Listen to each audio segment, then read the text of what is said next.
Բարի երեկո հարգելի հետևորդներ, դասեր հաղորդաշարն է եթերում, իմ զրուցակիցն է սահմանադրագետ, քաղաքագետ Վարդան Պողոսյանը։ Պարոն Պողոսյան, նորից ձեզ հետ զրուցելու պատճառ ունենք, ոչ միայն մեկ, այլ մի քանի պատճառներ, քանի որ ընտրություններից հետո դեռևս արդյունքները վերջնական ամփոփված չեն, քաղաքական ուժերը դեռևս վերջնական իրենց դիրքորոշումների մասին չեն արտահայտել, վերջնական որոշումների մասին կան տեսակետներ, հա, եւ ուժեղ Հայաստանի կողմից եւ Հայաստան Դաշինքի կողմից եւ Բարգավաճ Հայաստանի կողմից, բայց դեռևս ընդհանուր միասնական որոշում դեռևս չկա, որտեղ վերահաշվարկներ են տեղի ունենում։ Այս օրերին իհարկե շատերին որոշ հաճախորդների հուզել է նաեւ Փաշինյանի հաճախորդների հուզել է նաև ձեր հարցազրույցը, որին կանդրադառնանք։ Նախ մի հարցի եմ ուզում անդրադառնալ։ Դուք այս սահմանադրության համահեղինակներից մեկն եք։ Եվ անընդհատ 18-ից սկսած ով ինչ խնդիր ունենում է, ով չի կարողանում ինչ-որ բան բացատրել կամ աշխարհաքաղաքական զարգացումները վերլուծել կամ չգիտեմ, ներքին զարգացումները վերլուծել, ինչ լինում է, ասում են մեղավորը սահմանադրություններ։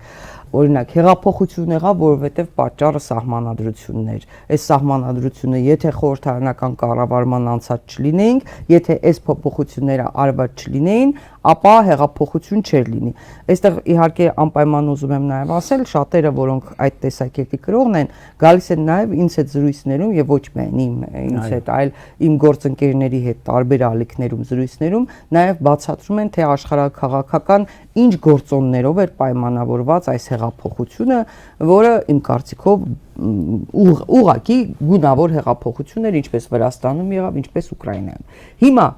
ինչով է մեղավոր սահմանադրությունը, որի համահեղինակն եք դուք։ Եթե օրինակ լինեինք կիսանախագահական կառավարման համակարգով, եթե լինեինք նախագահական կառավարման համակարգում, չէր լինելու հեղափոխությունը։ Հեղափոխությունը հասունանում է եւ տեղի է ունենում, երբ որ երկրի ներսում դրա համար կա պարարտ հող եւ կա արտաքին աջակցություն։ Հիմա 2018 թվականին այդ պարարտ հողը գոյություն ուներ եւ տեղի ունեցավ այդ հեղափոխությունը։ Հեղափոխությունը չի պայմանավորվում որևէ սահմանադրությամբ։ Հեղափոխության հենց իմաստը նրանում է, որ սահմանադրական դրույթները մեկ կողմ են դրվում եւ տեղի է ունենում ուղղակի սահմանադրությանը հակառակ կամ սահմանադրությանը համահունչ ինչ-որ մի process, որի արկայությունը ընդհանրապես որևէ կապ չունի այդ սահմանադրության հետ, կլինի դա նախագահական, կիսանախագահական, պարլամենտական եւ այլն։ Եվ ասեմ, որ ցավոք սրտի նաև այն մարդկանց թվում, որոնք ինքնին անդիմադիր կեցվածք են ցուցաբերել բավականին երկար ժամանակահատվածում, նաև 2018-ի եւ 2021-ի ընտրություններից հետո կա մի մոլորություն, որ սահմանադրությամբ է պայմանավորված, թե ինչ քաղաքական գործընթացներ են տեղի ունենալու Հայաստանի Հանրապետությունում։ Բնավ այդպես չի։ Տեսեք, սահմանադրությունը ընդհանրապես խաղի կանոններ է սահմանում, եւ այդ խաղի կանոնները պետք է պահպանվեն, որպեսզի այդ կանոնների հետ կապված ինչ որ հետևանքներ առաջանան։ Հիմա երբ որ այդ կանոնները ոտնահարվում են այն մարմինների կողմից, որոնք կոչված են այդ կանոնները պահպանելու,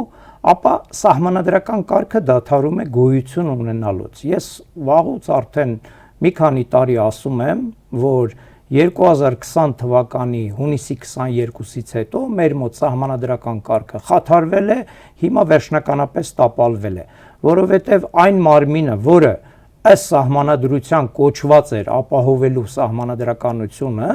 վաղուց հակասահմանադրական մարմին է, որովհետև հակասահմանադրական եղանակով է ձևավորվել եւ հետեւաբար ինքը ընդամենը քաղաքացիական պայմանագիր կուսակցության սահմանադրական դատարանն է, որը դակում է այն ամենը, ինչը որ ձեռնտու է քաղաքացիական պայմանագրին։ Բայց վերադառնանք սկզբնական հարցին։ 2018 թվին հեղափոխությունը կլիներ անկախ նրանից, թե կիսանախագահական էր, թե պարլամենտական, որովհետև եթե մարդկանց կարողացան խաբել, մարդկանց կարողացան համոզել, որ իբր մինչ այդ ինչ որ Հայաստանում անկախության ձեռքբերման տարիներից հետո սև էր, որ նախկինները թալանել են երկիրը, որ նախկինները թալանել են բանակը, որ Արցախը մենք արդեն իսկ հանձնել ենք եւ այլն, եւ մարդիկ հավատացին այդ լոզունգներին, իրենք 2018 թվականին իրենց ընտրությունը կկատարեին նույն ձևով։ Ցավոք սրտի մարդիկ սխալվեցին, մարդիկ հավատացին մի դեմագոգի, որ այսօր երկիրը տանում է կործանման։ Հիմա մեկ այլ խնդիր էլ սահմանադրության հետ կապված։ Տեսեք, երբ որ կան մարդիկ, նաև իմ շրջապատում, որոնք ասում են կիսանախագահական համակարգը լավ է, ավելի լավ է, քան թե խորհրդարանականը, կան մարդիկ, էլի իմ շրջապատում, որոնք որ ասում են նախագահական համակարգը լավ է, ավելի լավ է, քան թե խորհրդարանականը։ Ես այդ մարդկանց սովորաբար այսպես եմ բացատրում, որ абստրակտ վերացական ձևով, եթե մենք հարցին մոտենանք, որևէ համակարգ ինքնին լավ կամ վատ չի։ Այսինքն որևէ համակարգ չի երաշխավորում, որ այդ համակարգով գրված կանոնները կիրառվեն, կիրագործվեն այնպես, ինչպես գրված է այդ համակարգի սահմանադրությունում։ Հիմա ասենք նույն Ամերիկայի Միացյալ Նահանգների սահմանադրությամբ, գործադիր իշխանության ղեկավարը առանց կոնգրեսի իրավունք չունի պատերազմ անել, բայց ինքը անում է, չէ՞։ Հիմա լավ է թե վատ է նախագահական համակարգը։ Այս դեպքում ստացվում է, որ մենք սխալ հարցադրում ենք անում։ Խնդիրը ոչ թե համակարգն է, այլ խնդիրը կոնկրետ Ամերիկայի Միացյալ Նահանգներում այն քաղաքական իրավիճակն է եւ ուժերի դասավորումն է, որը հնարավորություն է տալիս Տրամպին պատերազմել Իրանի հետ շրջանցելով կոնգրեսը։ Հիմա, եթե մենք ունենք կիսանախագահական համակարգ, նույն իրավիճակը կարող է լինել։ Պարզապես մենք, երբ որ 15 թվականին անցում կատարեցինք կիսանախագահականից խորհրդարանականի, մենք մի շատ կարևոր հանգամանք հաշվի առանք, որ կիսանախագահական համակարգը ինքնին դեպքերի մեծամասնության պարագայում բերում է ճգնաժամային իրավիճակների, որովհետև լինում է երկու ուղղակիորեն ժողովրդի կողմից ընտրված մարմին, որոնք ընտրվում են սովորաբար տարբեր ժամանակահատվածներում եւ իրենք իրար մեջ կարող են իրար հետ հակադրության մեջ լինել, որը կարող է բերել ներքին կառավարման ճգնաժամային իրավիճակների։ Պարլամենտական համակարգը նույնպես իր թերությունները ունի։ Եթե պարլամենտական համակարգի պայմաններում խորհրդարանում առկա են բազմաթիվ ուժեր, իրենք պետք է իրար հետ համաձայնություններ ունենան, որպեսզի ունենան նորմալ կայուն կառավարություն, որը որ կարողանա իրականացնել գործադիր իշխանությունը։ Եթե մենք չենք ունենում այդ ուրեմն իրավիճակը, ավելի շուտ, եթե մենք ունենում ենք հակառակ իրավիճակը, երբ որ մեկ ուժ գերիշխող դիրք է գրավում պարլամենտում, ապա իր դեմ շատ դժվար է ինչ որ բան ձեռնարկել այդ ուրեմն ազգային ժողովի լիազորությունների ժամկետի հատվածում։ Նույն 21 թվականից 26 թվականին դեռևս գործող պարլամենտում ԿՊ-ն ուներ գրեթե 2/3 մեծամասնություն եւ ըստ էության բոլոր այն մեխանիզմները, որոնք որ պարլամենտական փոքրամասնությունը կարող էր օգտագործել, իրավունք ուներ օգտագործելու, ինչ որ չափով օգտագործել է, ինչ որ չափով չի օգտագործել, միևնույն է հիմնական խնդրի վրա որևէ ազդեցություն չէր ունենում, որովհետեւ այդ երկրի ղեկավարին պաշտոնանկ անելու համար, անվստահություն հայտնելու համար անհրաժեշտ է պարլամենտի ձայների բացարձակ մեծամասնությունը, որը որ չկար։ Պարոն Պողոսյան, հիմա երբ որ կիսանախագահական ենք եղել, նախագահական ենք եղել, ցնցումներ չեն եղել, իհարկե եղել, հեղափոխական ժամանակահատվածներ չենք ապրել, մոռանում ենք, դա ջնջում ենք մեր հիշողությունը։ Բացի այդ կներեք, ես ուզում եմ հեռուստադիտողին հիշեցնել, որ խորհրդարանական կառավարման մոդելի կողմնակիցներն էին եւ պնդում էին տարիներ շարունակ հայ հեղափոխական դաշնակցությունը, Ժառանգություն կուսակցությունը նրանք ջատակովն էին, այնպես չէր, որ ընդ որում տարիներ շարունակ իրենք հենց պնդել են դա եւ այսօր երբ որ օրինակ Հայաստան դաշինքից կարծիքներ են արտահայտում, որ պետք է կիսանախագահական լինի, ճիշտը դա է, այս խորհրդարանական կառավարման մոդելի նկատմամբ քար են նետում, նրանք պետք է ճշտեն, չէ, որովհետեւ իրենք դաշինքի մեջ են մի կուսակցության հետ, որը տարիներ շարունակ պնդել է խորհրդարանական կառավարման մոդելի կարևորությունը, անհրաժեշտությունը։ Տեսեք, մենք իրականում 1991 թվականից սկսած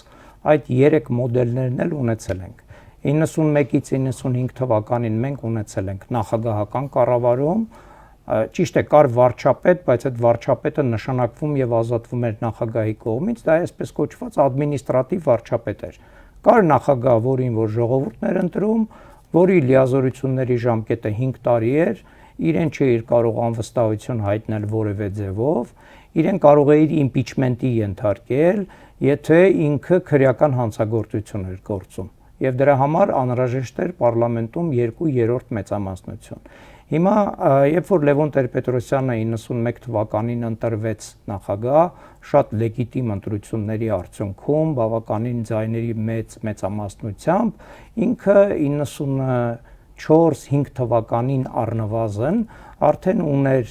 բավականին մեծ խնդիրներ, ինչպես հանրային կարծիքում, այնպես էլ խորհրդարանում։ Եվ արդեն 92-93 թվականներին, երբ որ սահմանադրության նախագծերն էին մշակվում, մենք այդ ժամանակ չունեինք անկախ Հայաստանի տարիներին ընդունված սահմանադրություն ընդունվեց 95 թվականին, կառավարող ուժը ելնում էր նրանից, որ նախագահական համակարգը վատ համակարգ է, որովհետև պարլամենտում կար բավականին մեծ դիմադրություն նախագահի քաղաքականությանը եւ իր մի հարցազրույցներից մեկում այն ժամանակվա հանրապետության նախագահ Լևոն Տեր-Պետրոսյանը ասում էր, որ փակուղային իրավիճակներ են առաջանում, անհրաժեշտ է ընդունել մի այնպիսի սահմանադրություն, որը նախագահին հնարավորություն կտա լուծարել ազգային ժողովը, երբ որ հակասություններ են առաջանում գործադիրի եւ օրենսդրի միջեւ։ Եվ 95 թվականի սահմանադրությունը հենց այդ տրամաբանությամբ էր ուրեմն պայմանավորված։ Եվ եղավ 96 թիվը։ Եվ 95 թվականին անցում կատարվեց այսպես կոչված կիսանախագահական համակարգի, ես ասում եմ այսպես կոչված կիսանախագահականի, որտեղ ինքը իրականում ճիշտ է, հնարավորություն էր տալիս, որ լինի կառավարություն, որը վայելում է ազգային ժողովի վստահությունը, որ ազգային ժողովը կարող է այդ կառավարությանը ձայների մեծամասնությամբ անվստահություն հայտնել, բայց ինքը իրականում կիսանախագահական համակարգ չէր, որովհետև այդ սահմանադրությամբ նախագահի ձեռքում կային բոլոր լծակները իշխանության բոլոր թևերի նկատմամբ։ Վարչապետի նկատմամբ կարող էր իրեն ցանկացած ժամանակ ազատել պաշտոնից, պարլամենտի նկատմամբ կարող էր գրեթե ցանկացած ժամանակ լուծարել այդ խորհրդարանը, դատական համակարգը էլ ավելի գրոտեսկ էր, որտեղ ինքը այդ արդարադատության համակարգի ուրեմն երաշխավորն էր, արդարադատության խորհրդի նախագահն էր, հանրապետության նախագահն էր, արդարադատության խորհրդի նախագահ լինելով հանդերձ ինքը իրեն առաջարկ էր անում այս կամ այն դատավորին նշանակել։ Մենք ունեինք այդ 95 թվականից մինչև 2005 թվականը այդ սուպեր նախագահական համակարգը։ Եվ այդ սուպեր նախագահական համակարգը մեզ ոչ մի լավ տեղ չտարավ, իրականում չտարավ։ 96 թվականի ընտրությունների վերաբերյալ հանրային կարծիքի բացարձակ մեծամասնությունը ելնում է նրանից, որ այդ ընտրությունները կեղծված ընտրություններ են, ես անձամբ կիսում եմ այդ կարծիքը եւ մենք անցանք տուրբուլենտության մի մեծ շրջան 96-ից մինչև 98 թվականը, երբ որ մենք ունեինք ըստ էության չընտրված նախագահ եւ 98-ի իշխանափոխությունը առաջին հերթին 96 թվականի ընտրությունների արդյունքներով էր պայմանավորված։ Հիմա մենք ունենք այդ ժամանակ կիսանախագահական համակարգ, 2005 թվականին այդ համակարգը փորձվեց ինչ որ չափով բալանսավորել։ Ես ինքս այդ 2005 թվականի սահմանադրության փոփոխությունների համահեղինակներից մեկն եմ։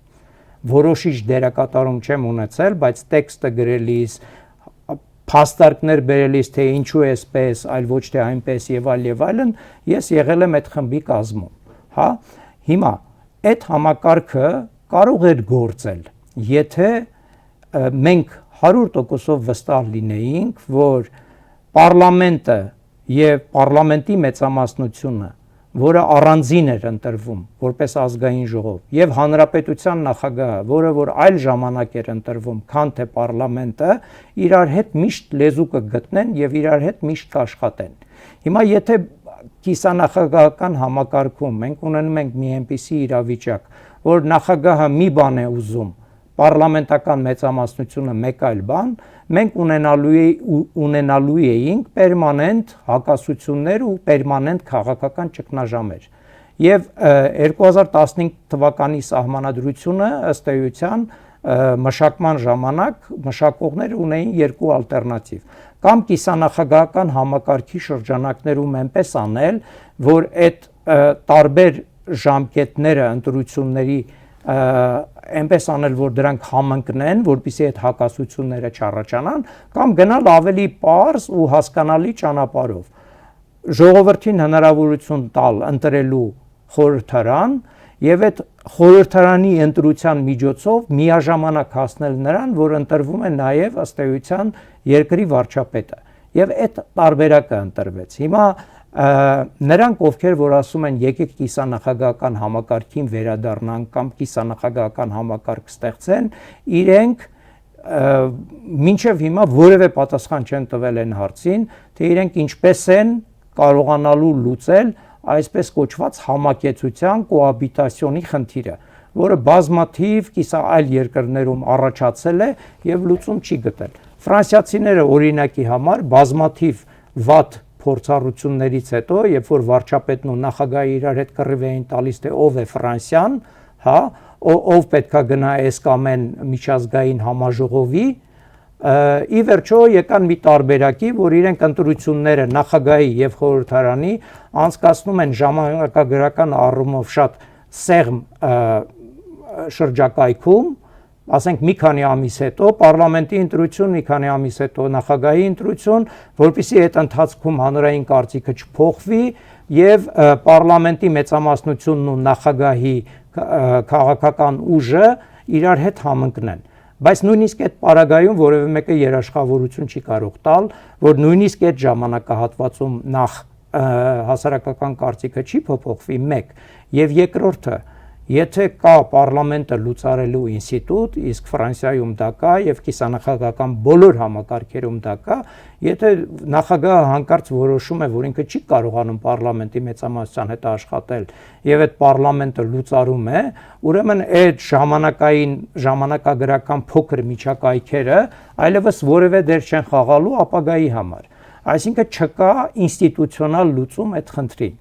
Հիմա դրանով էր պայմանավորված, որ 2015 թվականին Սահմանադրական հանձնաժողովի մեծամասնությունը բավականին երկարատև քննարկումներից հետո ասեմ, այդպես չէր, որ 2013 թվականին բոլորը հանկարծ որոշել էին, որ գնան խորհրդարանական համակարգի։ Հա, բավականին երկար քննարկումներից հետո ի վերջո այտենց երևի մոտարապես 14 թվականի ամռանը աշնանը երևի այդ կողմերում մենք եկանք այն եզրահանգմանը, որ անիմաստ է կիսանախագահական համակարգի բարելավման առաջարկների վրա աշխատել, ճիշտը խորհրդարանական համակարգին ուղղակիորեն անցնելն է եւ ընտրվեց մի մոդել, որը մի կողմից մաքուր խորհրդարանական է, որովհետեւ խորհրդարանական երբ որ ասում են, մարդիկ պետք է հետեւյալը հասկանան, որ խորհրդարանի մեծամասնությունը իրավունք ունի փոխելու գործադիր իշխանության ղեկավարին, վարչապետին եւ միաժամանակ նաեւ հնարավորություն է տալիս, որ առնվազն ազգային ժողովի ընտրության արդյունքով շատ հստակ լինի, թե ով է լինելու վարչապետը։ Ինչու էր դա կարևոր։ Տեսեք, պարլամենտական շատ երկրներ կան, որ երբ որ ընտրությունները անցկացվում են, իսկ խորհրդարանի ընտրությունները միակ ուղղակի լեգիտիմություն ունեցող ընտրություններն են համազգային մակարդակով, այդ ընտրություններից հետո, երբ որ մանդատները բաշխվում են կուսակցությունների միջև, հետո արդեն պարլամենտում սկսում են խորհրդակցությունները եւ նաեւ քաղաքական սակարկությունները եւ քաղաքական շուկան, թե ում դարձնենք վարչապետ, ում տանք էս ինչ պաշտոնը, ում տանք այն ինչ պաշտոնը։ Մենք շատ նպատակադրված կերպով գնացինք այն ճանապարհով, որ մեր ընտրությունների արդյունքում հստակ պետք է լինի, թե ով է վարչապետը նախորդ։ Դեռևս մինչև այդ նորընտիր խորհրդարանի ուրեմն առաջին նիստը։ Եվ այդ տրամաբանությամբ է առաջնորդվել մեր սահմանադրությունը, երբ որ սահմանադրության 89-րդ հոդվածում ամրագրել է այդ այսպես կոչված կայուն մեծամասնության գաղափարը։ Կներեք, միևնույն ժամանակ պետք է նշեմ, որ մինչև հիմա այդ կայուն մեծամասնության գաղափարը, ինչպես որ ամրագրված է, որևէ կիրառություն չի գտել, որովհետև դրա կարիքը չի եղել, որովհետև եւ 2018 թվականի դեկտեմբերի ընտրությունների արդյունքներով եւ 2021 թվականի ընտրությունների արդյունքներով միանգամից ձևավորվել է մի խորհրդարան, որտեղ առաջին տեղը զբաղեցրած ուժը արդեն իսկ ունեցել է 2/3 կամ 2/3-ին մոտ մեծամասնություն։ Կայուն մեծամասնությունը նրա համար էր, որ եթե պարլամենտ են անցնում շատ կուսակցություններ ու հասկանալի չի, թե ինչպես կարող է ճիշտ կոալիցիա ձևավորվել, որպեսզի հարաբերական մեծամասնություն ունեցող ուժը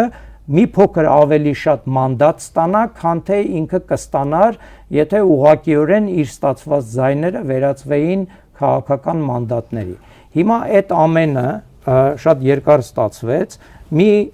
եզրահանգման է բերում։ Սահմանադրությունը չի կարող բոլոր քաղաքական իրավիճակներին պատասխան տալ, լինի դա նախագահական, կիսանախագահական, թե պարլամենտական։ Ամեն ինչը կախված է նրանից, թե դուք խորհրդարանում ինչ ուժերի հարաբերակցություն ունեք։ Եթե Տրամպը չունենա մեծամասնություն կոնգրեսում, չնայած նախագահական համակարգ է, իր բազմաթիվ, ուրեմն եւ օրենսդրական միջոցառումներ եւ պատերազմի խաղաղության հարցը լուծվելու է այլ կերպ եւ սահմանադրության մեջ Ամերիկայի Միացյալ Նահանգների այդ իրավիճակները նկարագրված չեն։ Նմանատիպ իրավիճակներ նկարագրված չեն որևէ երկրի սահմանադրությունում, լինի դա նախագահական, կիսանախագահական, թե խորհրդարանական։ Պարոն Պողոսյան, տեսեք, որևէ բան երբ որ քննարկում ես, նույնիսկ պատմության որևէ դրվագ, հա, պատմական որևէ դրվագ, երբ որ քննարկում ես, դու պետք է դա դիտարկես տվյալ ժամանակահատվածի, այսպես ասած, միջավայրում։ Դու չես կարող այդ միջավայրից դուրս որևէ հարց քննարկել։ Ասենք օրինակ 2008 թվականին ուրիշ իրավիճակ էր, ասենք որևէ հարց քննարկելիս պետք է նայես դրա համար նպաստավոր ոչ միայն ներքին պատճառները, այլ նաև արտաքին գործոնները։ Հիմա աշխարհաքաղաքական զարգացումները տանում էին նրան, որ ինչպես ասում են, աշխարհակարգ է փոխվում, վերադասավորումներ են լինում, ռեսուրսների վերաբաշխումներ են աշխարհում տեղի ունենում եւ խնդիր էր դրված տարածաշրջանից պետք էր հանել Ռուսաստանին, զսպել Իրանին կամ Իրանին եւ այստեղ ասենք առաջնորդությունների փոփոխություն կատարել գերտերությունների կողմից։ Մենք հիմա տեսնում ենք այնինչ որ տեղի ունենում։ Արդեն իսկ Ուկրաինայի պատերազմը դա ազդանշան էր։ Հեղափոխությունները Վրաստանում, Ուկրաինայում հենց այնպես չեղան, այսինքն այդ ամբողջ տրամաբանական շղթայի մեջ էր։ Հիմա Հայաստանում կլիներ սահմանադրությունը խորհրդարանական կառավարման մոդելի, կիսանախագահական, թե նախագահական, դու չես կարող դա չդիտարկել եւ գալ մեկ խոսել, ասել, բանը, այսպես դատողություններ անել, բա պարզ չի, որ հեղափոխություն էին անում, ինչի, որ Ռուսաստանին դուրս շպրտեն ռեգիոնից, որ Իրանին զսպեն, դուրս շպրտեն, բայց մեկ էլ ասում են, չէ, Սերժ Սարգսյանը բան արեց, ուզեց վարչապետ դառնա դրա համար։ Այդքան պրիմիտիվ է, հա, այս դատողությունները։ Ցավոք սրտի հանրային կարծիքում նման պրիմիտիվ, ուրեմն ընկալումները, եթե ոչ գերակշռող են, ապա շատ են, եւ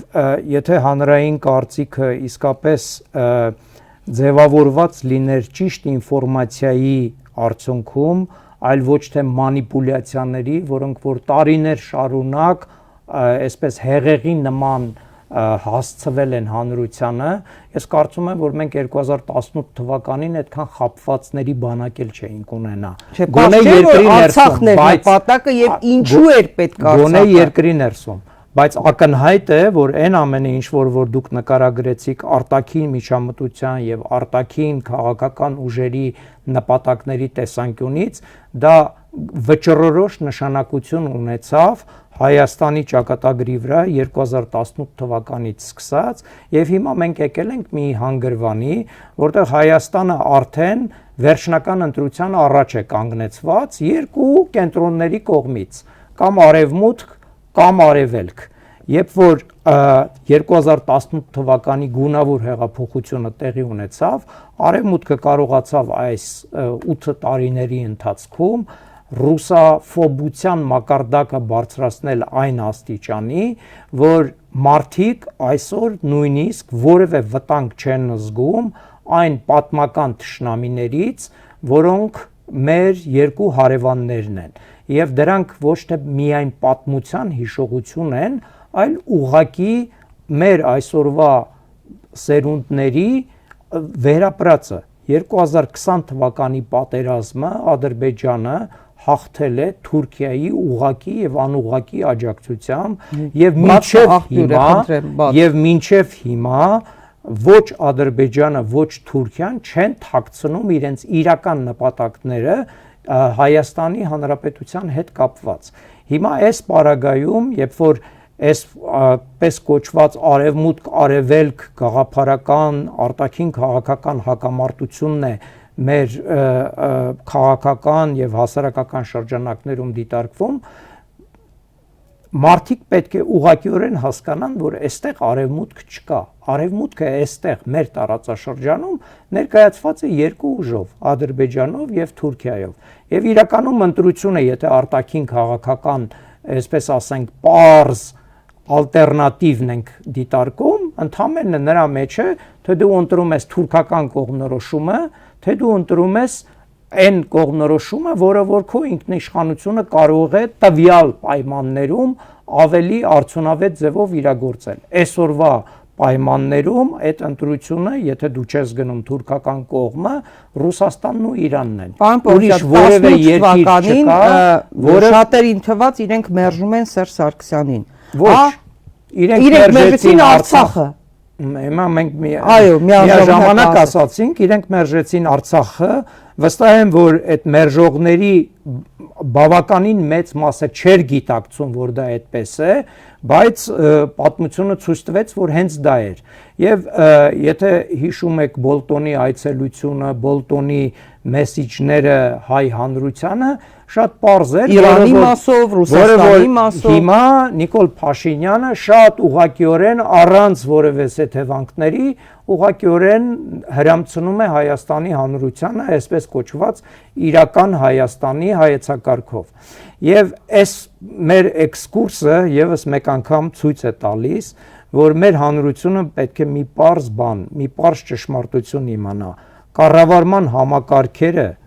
եւ արտաքին քաղաքական ուղղվածությունը, երկրի աշխարհաքաղաքական ընտրությունը իրար հետ փոխկապակցված հանգամանքներ չեն, բացարձակորեն։ Սահմանադրությունը վերաբերում է քո երկրի ներքին կյանքի կառավարմանը, քո երկրի ներքին կյանքի կարգավորմանը, սահմանադրությունը կարող է լավ լինել, վատ լինել, թերություններ ունենալ, չունենալ, իդեպ առանց թերությունների սահմանադրություններ չկան, ես դա հենց ամենասկզբից, երբ որ սահմանությունն էի ներկայացնում 15 թվականին ազգային ժողովում ասել եմ, բայց մանգալ գտնել ինչ որ թերություններ, որոնք որ վճռորոշ պատճառ են այսօրվա իրավիճակի, դա բացարձակապես անտեղյակության, անգրագիտության, տգիտության արդյունք է։ Այլ կերպ ես դա չեմ կարող բնորոշել, որտեղ այսօր շատ մարդիկ են հայտնվել քաղաքական ասպարեզներում, որոնք իրենց քաղաքական սնանկությունը ըստ էության փորձում են ծածկել նրանով, որ տեսեք սահմանադրությունում այսպես է, դրա համար այսպես եղավ։ Այսինքն մենք ինչ-որ մոգական ուժ ենք տալիս մի փաստաթղթի, որը որ այսօրվա կառավարիչների համար ոչինչ չէ, պարզապես թղթի կտոր է։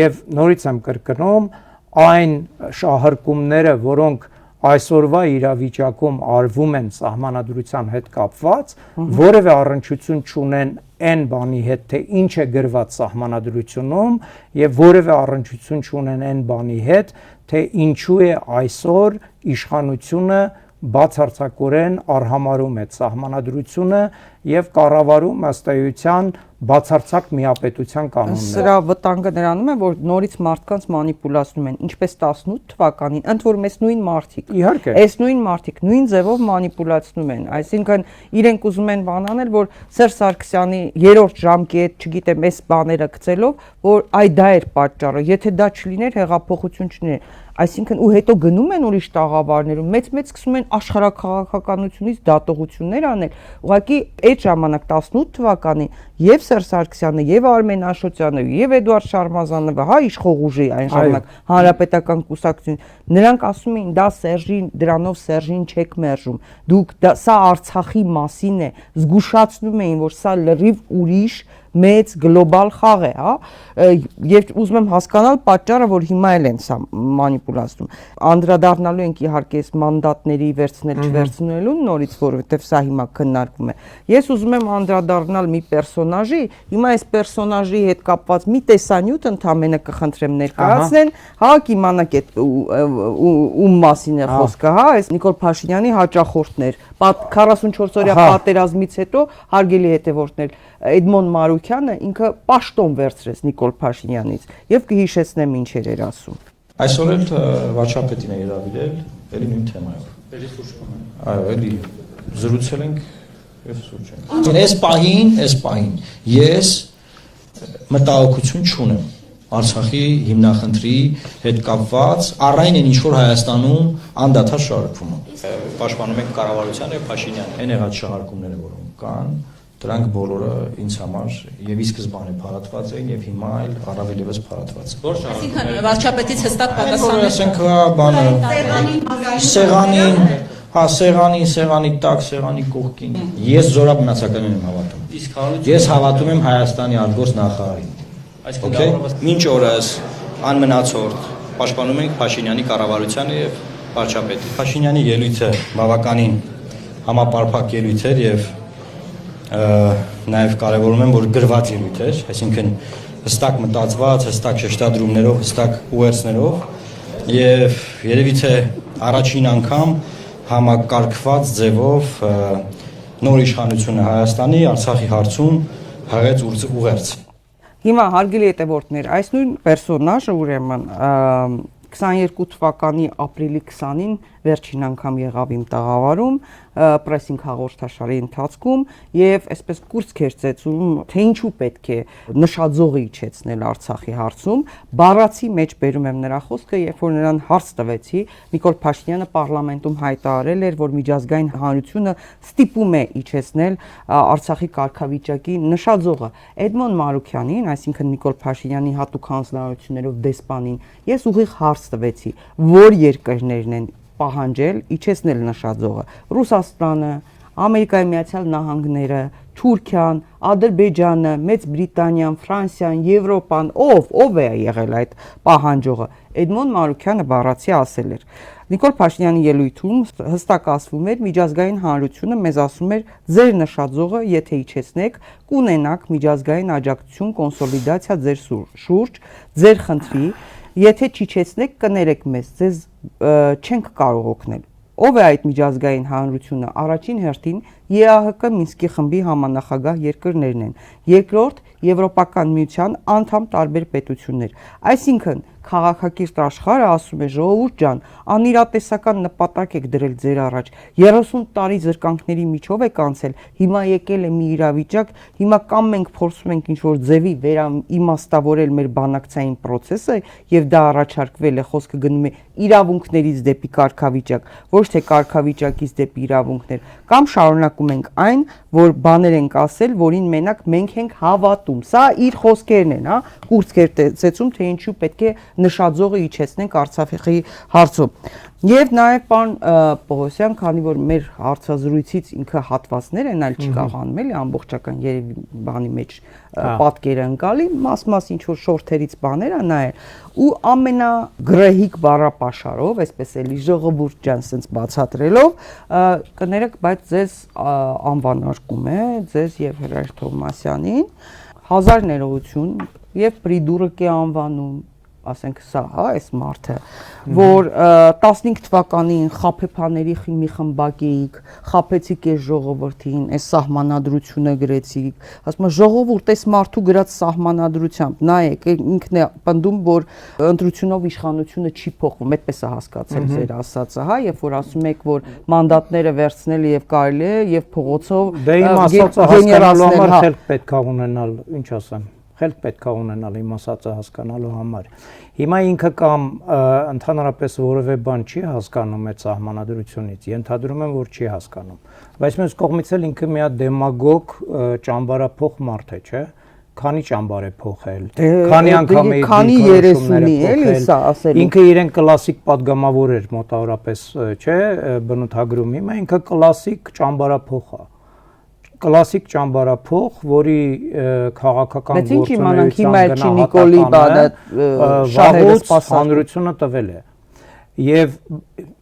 միանշանակ ինքը այդ շահերն է իրականացնում, այդ շահերի ջատագովն է ինքը, հետեւաբար գիտեք ինչ, եթե մարդը ինչ որ վիրավորական արտահայտություններ է անում, պետք է իջնես իր մակարդակին, ասես պրիդուրուկն ես դու, ճամբարափոխն ես դու, ընդհանրապես ինտելեկտ չունեցող մարդ ես դու, երբ որ քո համար բարոյական որևէ սահմաններ գոյություն չունեն, երբ որ դու մինչև 2018 թվականը կիսախոնարհվելով էիր իմ առջև անցնում եւ այլն, եւ նույնը վերաբերում էր մյուս հանրապետական կուսակցության այն գործիչներին, որոնք որ տվել են իր ճշգրիտ ուրեմն գնահատականը, որ մենք գործ ունենք բազմակի օգտագործման լաթի կտորի հետ։ Հիմա ես չեմ ուզում իջնել այդ լաթի կտորի մակարդակին ու ինչ որ բաներ իր հետ, այսպես ասած, բանավիճել։ Եթե ինքը ես անկեղծ չեմ նայել իր հաղորդումները, ինձ ասել են դրա մասին, դուք էլ հիմա ինչ որ բառեր մեջ բերեցիք, եթե ինքը իր ուրեմն այդ հաղորդման մեջ կամ լայվի մեջ սահմանադրության հետ կապված ինչ որ մի կոնկրետ հարցադրում է արել, խնդրեմ, ես պատրաստ եմ հենց հիմա այդ հարցադրումներին պատասխանել, բայց իջնել իր մակարդակին ես չեմ ցանկանում, որովհետև հիմարների հետ չեմ վիճում։ Հիմարներին պետք է արհամարել։ Պարոն Պողոսյան, տեսեք, ես որոշ բաներ առանձնացրել եմ, բայց ես անպայման ուզում եի, որ անդրադառնաք, հա, որտեվ մարդկանց մոտ էլի մանիպուլյացիաներով սխալ պատկեր է ստեղծում, ընդ որում հիմա անուններ չտամ, բայց գալու է ժամանակ այդ անուններն էլ եմ տալու, հա։ Մարդիկ, որոնք զանգում են այս օրերին, ձեզանից կարծիք են հարցնում, ձեզնից ձեր միջոցով ինֆորմացվում են, գիտելիք են ձեռք բերում, հա, կասկածի տակ են դնում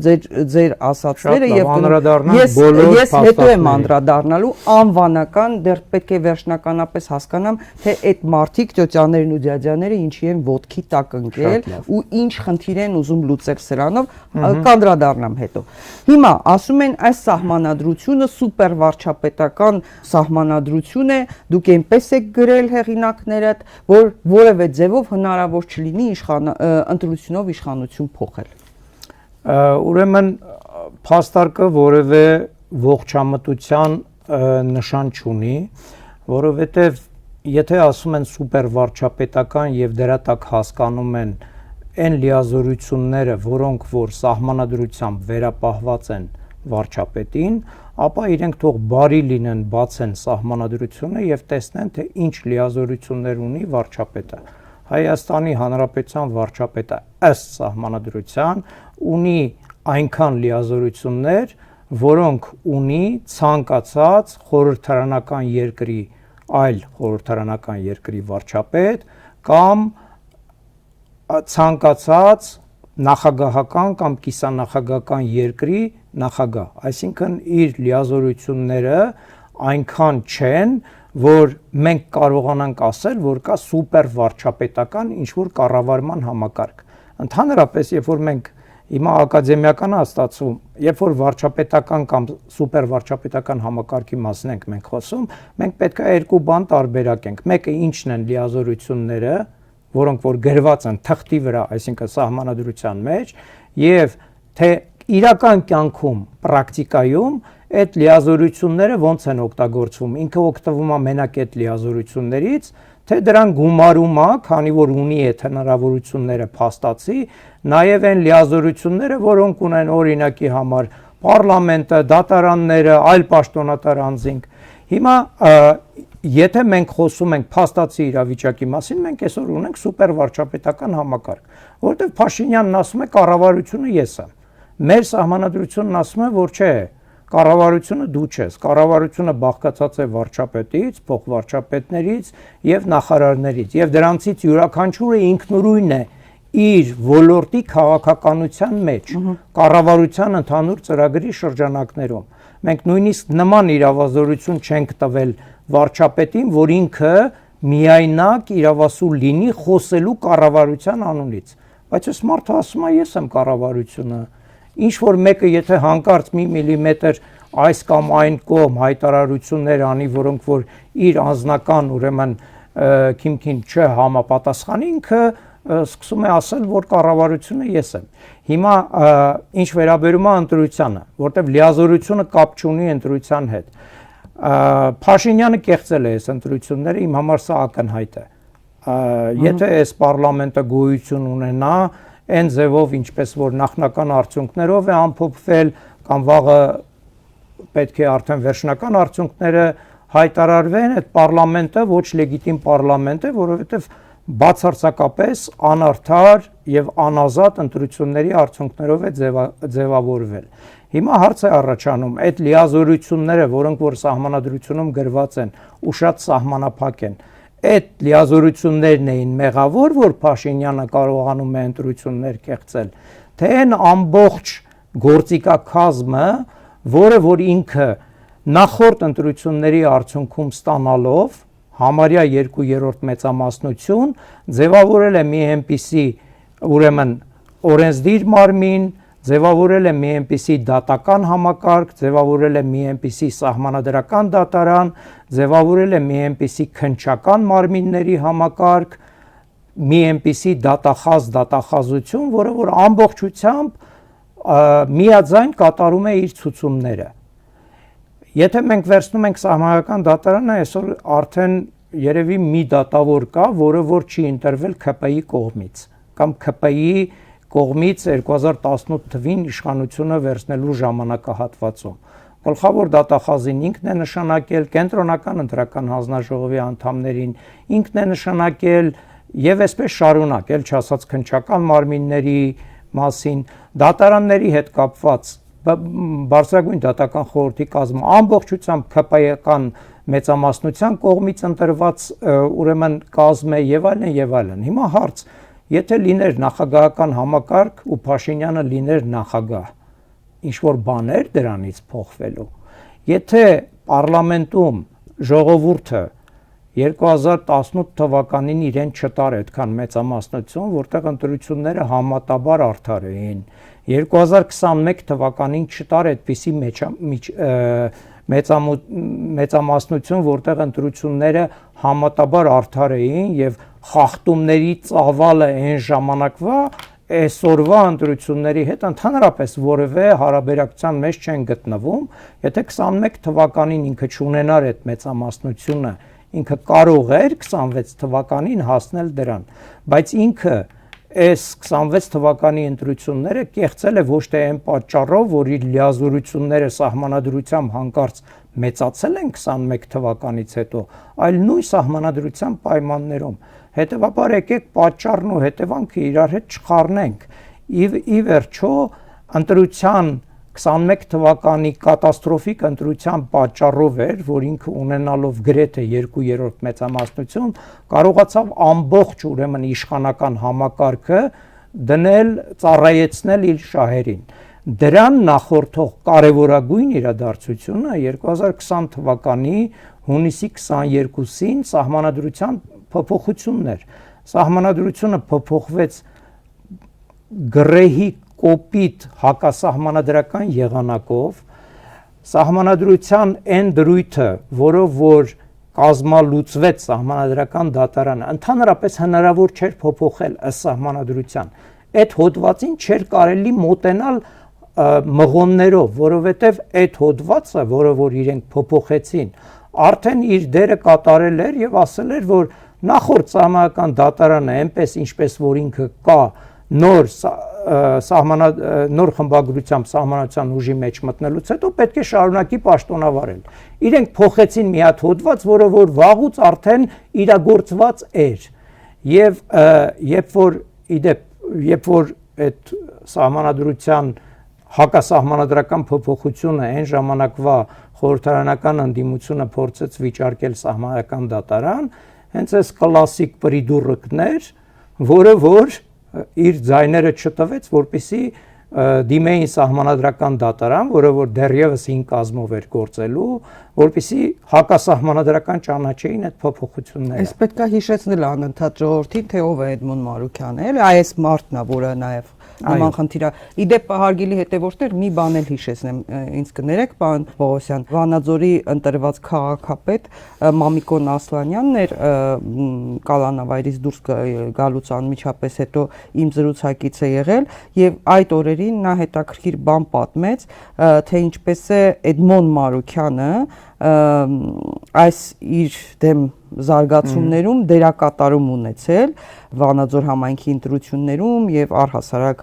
Մամիկոն Ասլանյանի նկատմամբ հետապնդումներում բառացի մեջ վերում է Մամիկոն Ասլանյանի խոսքը։ Էդմոն Մարուքյանն իմ համաքաղաքացին է, Վանաձորյան այդ ողջ թնջուկի մեջ, երբ սազանդարների միջոցով ասում էին քաղաքապետը հողեր է օտարել, ինչ քաղաքական գործընթաց, որևէ մեկը չի ասում, որ ինձ ճաղերի հետևում պահելով, ճաղերի հետևում են պահել նաև Վանաձորի կառավարումը, որևէ մեկը չի ասում, որ այդ գործընթացի արդյունքում տապալվել է Վանաձորի կառավարումը ու դա արել են Էդմոն Մարուքյանի ձեռքով։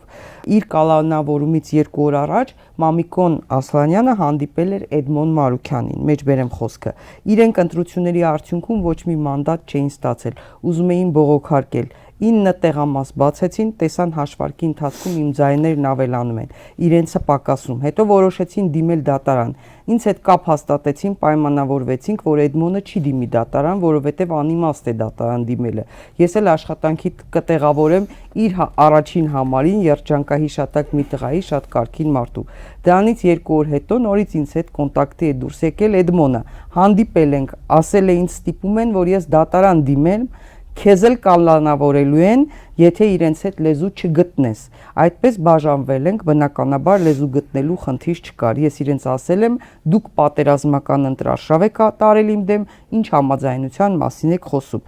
Ես համայնքային համագործակցությանը դեմ չեմ, բայց քաղաքական համաձայնություն չէր կարող լինել։ Այդ մարդկանց համար կարևոր չէին ընտրության արդյունքները եւ տրամաբանությունը։ Ես չեմ ապրում Էդմոնի պես, բայց հասկանում եմ իրեն։ Էդմոնին գրել տվեցին ու Էդմոնի բողոքի հիման վրա 3 տարի Վանաձորի ավականին նիստ չէր արել։ Չարացած չեմ, Էդմոնն ինձ համար բացահայտում չէր, այնպես չէր, որ ես իր մասին ավելի լավ կարծիք ունեի եւ դրանից անակնկալի եկավ։ Հետո իմ տեղեկություններով այդ ծառայության համար նրան տվեցին հատուկ հանձնարարություններով դեսպանի պաշտոնը։ Ահա թե ում մասին ենք խոսում, ես սա չէի կարող չներկայացնել, որովհետև հիմա պարոն Պողոսյան նաև ինքը եւ այլ որոշ մարդիկ, այսպես ասած, դեմ են, որ մանդատները վերցնեն, չնայած մեկ-մեկ էլ ասում է, դե ես չասեմ, կարծիքս չասեմ, բան, բայց հարցեր է հնչեցնում, հա, օրինակ, տարբեր մարդիկ էլի բան են անում, թե ինչու պետք է վերցնի ընդդիմությունը մանդատները վերցնելով լեգիտիմացնելու է իշխանությանը, եթե գնում են ՍԴ-ում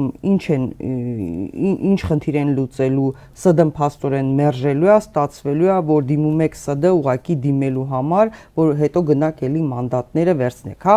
այս տեսակետների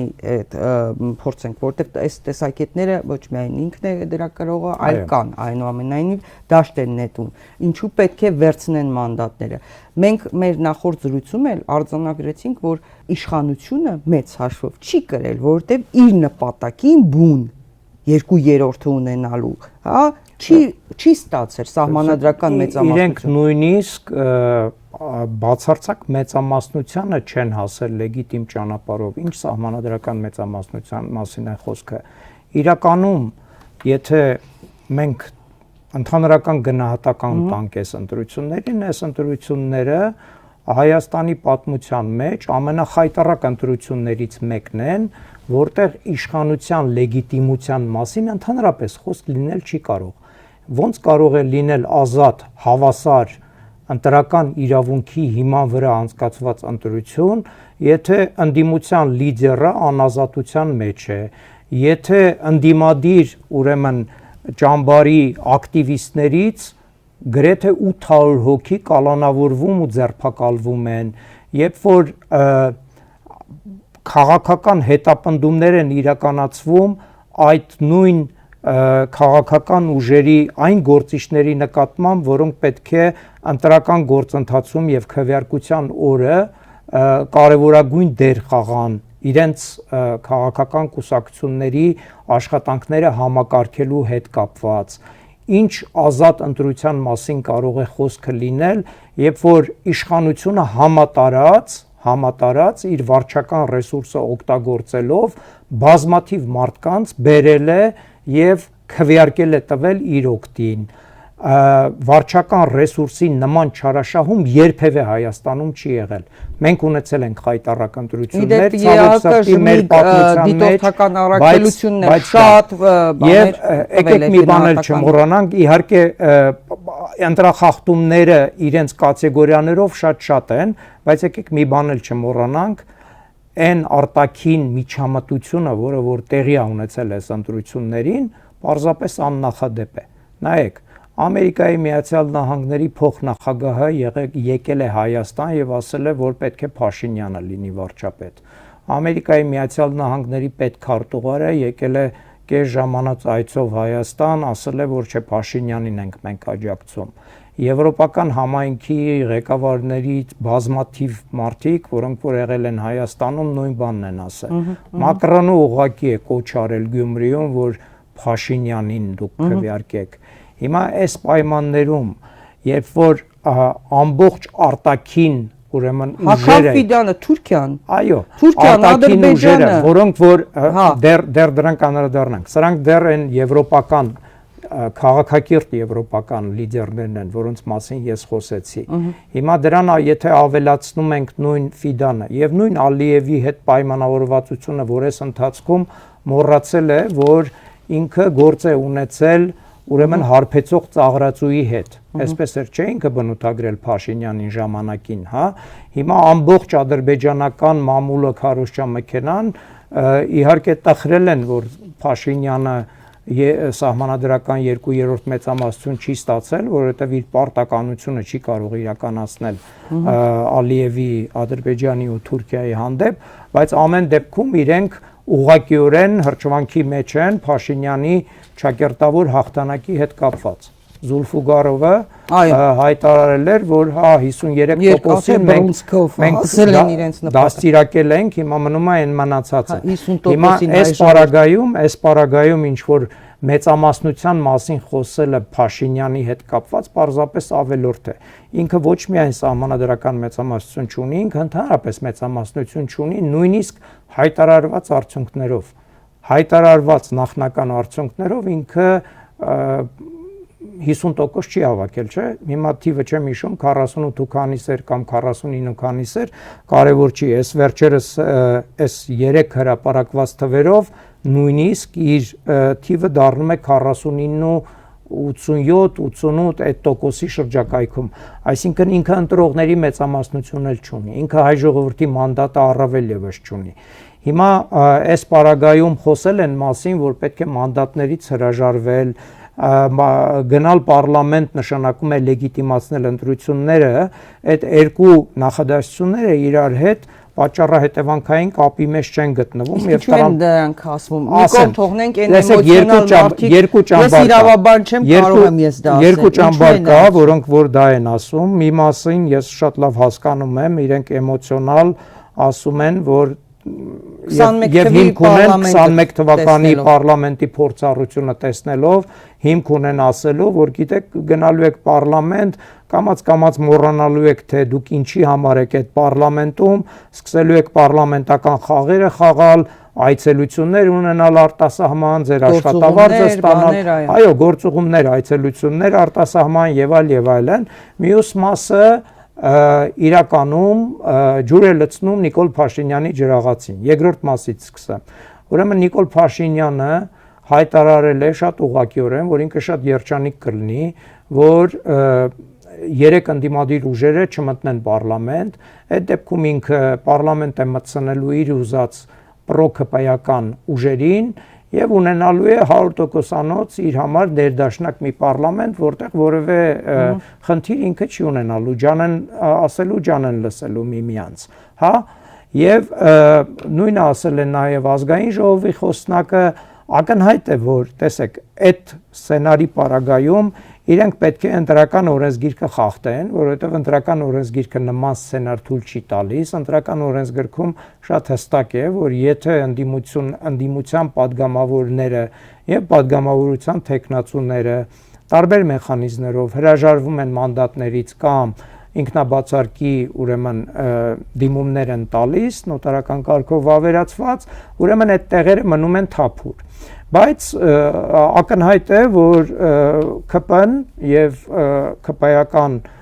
վերնախավը չի կանգնելու ու այսպես ասած առաջնորդվելու ընտրական օրենսգրքի այդ համապատասխան հոդվածներով 95-րդ հոդվածի 3-ից 5-րդ մասի հոդվածներով իրենք ճանապարհները գտնելու են, որպիսի պրո-ԿՊ-ական ուժերին բերեն պարլամենտ։ Ես դրանում որևէ կերպ չեմ կասկածում։ Իդեպ մեկն էլ կա, որ կասկածի տակ է դրել ձերային ասածը, որ ընդդիմությունը եթե չվերցնի մանդատները, Նիկոլ Փաշինյանը բերելու է իր սատելիտ այդ մի քանի 1-2% հավաքած ուժերին, բնականաբար Արման Թաթոյանը չի համաձայնվելու, ինքը ընդդիմադիր ուժ է, չի հրաժարվելու է, բերելու է այն Արամ Զավենի Սարգսյաններ, որ կասկածի տակ է դնում, դա ուրեմն ինքը իրավունքը առանձնապես լավ չի հասկանում, մեղմ ասած լավ չի հասկանում։ Ավելին ասում են բանա, Նիկոլ Փաշինյանը ինքը իր դեմ կարմիր գծեր չի հատի։ Ես չգիտեմ ում մասին է խոսքը, ինձ համար կարևոր չի, ինձ համար կարևորը հետևյալն է, որ իմ սկզբունքային դիրքորոշման մեջ չի մտնում այսօրվա իշխող ուժին ինչ որ իրավական խորհուրդներ տալը, թե ճանապարհը որն է այդ հակասությունը հաղթահարելու։ Կա ընտրական օրենսգիրք, կենտրոնական ընտրական հանձնաժողովը պետք է առաջնորդվի այդ ընտրական օրենսգրքով եւ եթե ինքը կիրառի այդ ընտրական օրենսգիրքը, ուրեմն պրո-ԿՊ-ական ուժերը չեն մտնի պարլամենտ, բայց ես 100% վստահ եմ, որ իրենք ճանապարհներ կգտնեն, որպիսի այդ տեղերը լրացվեն։ Բայց մյուս կողմից եկեք անդրադառնանք նաև այն մասին, ինձ համար իրենք կարևոր չեն։ Ինձ համար կարևոր են այն մարդիկ, որոնք ազնիվ նկատառումներից ելնելով, հաշվի առնելով 2021 թվականի դառը փորձը, ասում են, որ մանդատներ վերցնելը փակուղի է տանելու։ Այդտեղ այդ մարդկանց մեջ ինձ համար առնվազն երկուսը կան, որոնք որ ինձ համար շատ հոգեհարազատ մարդիկ են։ Մեկը Ռուբեն Մխիթարյանը, մյուսը Դավիթ Սարգսյան, որոնք որ շատ էմոցիոնալ, բայց նաև որոշակի փաստարկներով ասում են, որ պետք չի մտնել, մանդատներ վերցնել եւ այլն։ Ամենայն հարգանքով իրենց նկատմամբ, այն մարդկանց նկատմամբ, որոնք որ ազնվորեն հավատում, որ մանդատներ վերցնելը սխալ է, ես երկու հակափաստարկ պարզապես բերեմ, թող այդ մարդիկ մտածեն։ Առաջինը, Փաշինյանի համար այս ամբողջ ընտրական կամպանիայի ընթացքում առավելագույն ու կարևորագույն նպատակը նրանում էր, որպեսզի ինքը ստանա սահմանադրական մեծամասնություն, ճիշտ է։ Սահմանադրական մեծամասնությունը դա 2/3 մանդատն է։ Ինքը չունի այդ մանդատը որևէ ձևով։ Անկախ նրանից վաղը ԿՀ-ն ինչ կորոշի, ինքը 2/3 չի ունենա։ Նույնիսկ եթե Բարգավաճին չթողնեն, նույնիսկ եթե Բարգավաճ Հայաստանը չմտնի ազգային ժողով, ինքը միևնույն է 2/3 մեծամասնություն չի ունենում։ Հիմա այդ 2/3 մեծամասնությունը Փաշինյանի համար կենսական կարևորություն ունեցող խնդիր է։ Ինքը եթե չկարողացավ 2/3 մեծամասնություն ունենալ, ինքը չի կարողանալու փոխել սահմանադրությունը կամ ընդունել նոր սահմանադրություն։ Նոր սահմանադրություն ընդունելու համար անհրաժեշտ է, որպեսզի պարլամենտում ինքը ունենա 2/3 մեծամասնություն, որպեսզի այդ սահմանադրության նախագիծը կարողանա դնել հանրաքվեի։ Հանրաքվեի դնելու այլ ճանապարհ, քան պարլամենտի կողմից 2/3 մեծամասնություն ստանալը գոյություն չունի։ Ես տեղյակ եմ, որ մի քանի օր առաջ Արդարադատության նախարարուհին ինչ որ հայտարարություն է արել, որ իբր կա հանրաքվեի անմիջական իրավունք եւ որ մեկ, չգիտեմ ինչ է, իրեն պետք է հարցնել, բայց կարող եմ ենթադրել, թե ինքը ինչ Օվերտոնի պատուհան է փորձում իր այդ հայտարարության բացել։ Իրենք հասկանում են, որ 2/3 մեծամասնություն չունեն Եթե ընդդիմությունը մանդատներից հրաժարվի, իրենք այդ 2/3 մեծամասնությունը հաստատ ունենալու են պարլամենտում, խնդիր չեն ունենալու, այսինքն ընդդիմությունը չպետք է այդքան մեծ նվեր տա Փաշինյանին եւ 2/3 մեծամասնություն չունենալու պարագայում